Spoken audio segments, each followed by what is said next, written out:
अस्सलाम वालेकुम, welcome back to my YouTube channel. मैं हूँ सादा फातिमा, आप है मेरे व्लॉग में। तो ये शाम हो रही थी और मैं शाम में थोड़ा सा तैयार हो गई थी क्योंकि आज चांद रात है, तो थोड़े से अपने काम भी निपटाने थे। तो आज मैं अपने काम निपटाऊंगी क्योंकि कल ईद है इंशाल्लाह।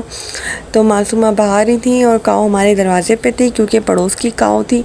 तो मासूमा सारा टाइम इस काऊ को टाइम दे रही थी क्योंकि कल ये रौनकें ख़त्म हो जाएंगी। तो मासूमा और ये बच्चे वगैरह आज इंजॉय कर रहे थे। तो अल्लाह ताला सबको कबूल करे, सबकी कुर्बानी। और मैं रेडी हो गई थी क्योंकि मैं अपनी अम्मी के साथ कुछ मार्केट से चीज़ें लेनी थी। तो सबसे पहले हम लोग शॉप पे आ गए पीको की, क्योंकि हमने रुबट्टे पीको करवाने थे और यहाँ पे बेइंतहा का रश था। तो हमने रुबट्टे दिए और उनका वापसी पे ले लेंगे। तो हम लोग आगे गए तो मुझे चप्पल भी छुड़वानी थी अपनी स्लीपर। तो मैंने यहाँ पे मोची के पास आई तो इनके पास भी रश था। तो सब्ज़ी वाले के पास आ गए थे क्योंकि अम्मी को सब्ज़ियाँ भी लेनी थी, क्योंकि सब्ज़ियाँ तो चाहिए थी ना, क्योंकि ईद आ रही है। टमाटर वगैरह प्याज वगैरह के रेट भी डबल कर दिए थे। तो मैं मार्केट में अम्मी के साथ आई थी, मुझे भी कुछ काम था तो अम्मी को भी कुछ काम था।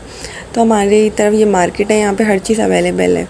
तो सब्ज़ियों के प्राइस ज़्यादा कर दिए थे क्योंकि कल ईद है ना। तो ईद में आपको पता है प्राइस बढ़ा देते हैं।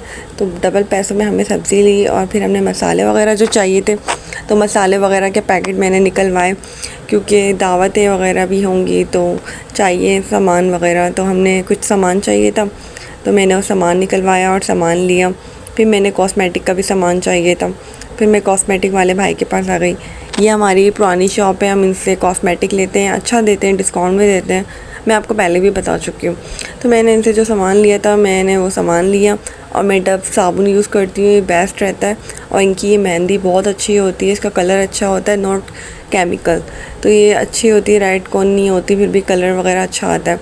तो मेरा अपना सामान हो गया था। फिर तो भाई ने यहाँ पे मेरी स्लीपर डन कर दी थी और मेरी स्लीपर हो गई थी। अब हम चले गए थे अपने घर को आने के बाद मेरे पेट में चूहे हाथी सब तोड़ने लगे, तो मुझे फिर के भूख लगने लगी थी। तो मैंने निकाले नान, क्योंकि घर में आए हुए थे नान, और घर में बनी थी दाल, क्योंकि हमारी अम्मी ने 2 दिन तक हमें दाल ही खिलानी थी, बकरा ईद आने वाली है ना तो इंशाल्लाह। और फिर ना चाय बनाई, जल्दी से दाल बनी हुई थी, मैंने पराठा बनाया अपना। फिर दाल के ऊपर मैंने चाट मसाला छिड़का और ये पराठा मेरा इतना यमी लग रहा था दाल के साथ कि मैं क्या बताऊँ। तो मैंने खूब इंजॉय करके खाया और मुझे बहुत मज़ा आया।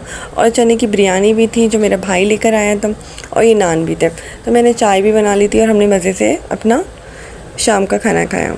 दोपहर का, मैं शाम में खाती हूँ ना। तो मेरे हाथों में मेहंदी लगनी थी और मैंने को मेहंदी लगवानी थी, तो हम चलते हैं मेहंदी लगवाने। तो मैं आ गई थी अपनी बहन की फ्रेंड के घर पे क्योंकि मेहंदी लगाती हैं। तो मेरे से सीधे हाथ पे मेहंदी नहीं लगती। आप सोच रहे होंगे मैं ब्यूटिशियन हूँ तो मैं अपनी मेहंदी भी खुद लगा लेती होंगी। हाँ भाई, एक्सपर्ट हूँ, लेकिन मेरे यहाँ सीधे हाथ पर मुझसे मेहंदी नहीं लगती है। तो जिसकी वजह से मैंने इस वाली सिस्टर से मेहंदी लगवाई। तो मेरी बहन ने मेरी मेहंदी लगाई क्योंकि ना मेरे सीधे हाथ पे नहीं लगती है और दूसरे हाथ पे मैं ख़ुद लगा लूँगी।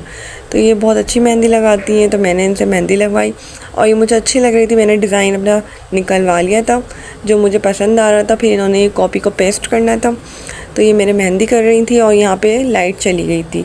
ये लाइट की बड़ी प्रॉब्लम है इस पाकिस्तान में, लाइट बिल्कुल नहीं होती है। चांद रात वाले दिन तो ना बंद करते, चांद रात वाले दिन भी चली गई। इनसे कह दिएगा ईद वाले दिन लाइट हमें दे दिएगा, क्योंकि ईद पे लाइट चली जाएगी तो 100 मसाइल हो जाते हैं। भाई ईद वाले दिन तो हमें लाइट दे देना। तो मेरी मेहंदी कंप्लीट हो चुकी थी और ये मुझे बहुत अच्छी लग रही थी और माशाल्लाह से अच्छी लगाई थी। तो मैंने फिर घर आ गई थी और फिर मैंने दूसरे हाथ पे भी मेहंदी लगानी थी, तो मैंने फटाफट अपना दूसरा हाथ भी करा और मैंने अपने दोनों हाथों पे मेहंदी लगवा ली थी। तो मेरी मेहंदी कैसी लग रही है? मुझे तो बहुत प्यारी लग रही है और मेरी बहन ने भी अच्छी लगाई है, मैंने भी अच्छी लगाई है। तो ईद है, मेहंदियाँ तो लगती हैं। तो मैंने अपनी पूरी मेहंदियाँ लगा ली थी। अब मैंने बारी थी, मैंने दूसरों के मेहंदी लगानी थी, अपनी बहनों की, अपनी मदर के, अपनी सिस्टर्स के, इन सब की भी मेहंदी लगानी थी। तो मैंने अपनी मेहंदी लगा ली थी और फिर मैंने अपनी बहनों की मेहंदी लगाई थी। इन लोगों ने भी मोबाइल से मुझे डिज़ाइन वगैरह निकाल के दिए थे। तो ये वाली सिस्टर ने जो टिकटॉक से निकाला था ये भी बहुत प्यारा लग रहा था और लगने के बाद भी बहुत प्यारा लग रहा था। तो मैंने इनकी मेहंदी लगाई थी, एक में फिलिंग्स रह गई थी तो फिलिंग्स दोबारा की और दूसरी सिस्टर के हाथ पे भी लगा दी। तो इन लोगों की मैंने हाथों पे मेहंदी। तो ईद है, ईद पे सबके मेहंदियाँ लगती हैं। तो मैंने मासूमा की मेहंदी लगाई और मासूमा की काव बनाई थी, और जो बकरीद है इसलिए मैंने मासूमा की काव बनाई थी। तो आप सबको मेरी तरफ से बहुत बहुत ईद मुबारक हो। फिर हमने लगी थी छोटी मोटी सी भूख और हमने मंगवाया था शॉर्मा और फ्राइज़। तो शॉर्मा फ्राइज़ खाने के बाद मुझे चाय की तलब हुई, जो मेरा सुकून है। तो मेरा व्लॉग यहीं तक था, मिलते हैं कल ईद के व्लॉग में। तो जब तक के लिए अल्लाह हाफ़िज़।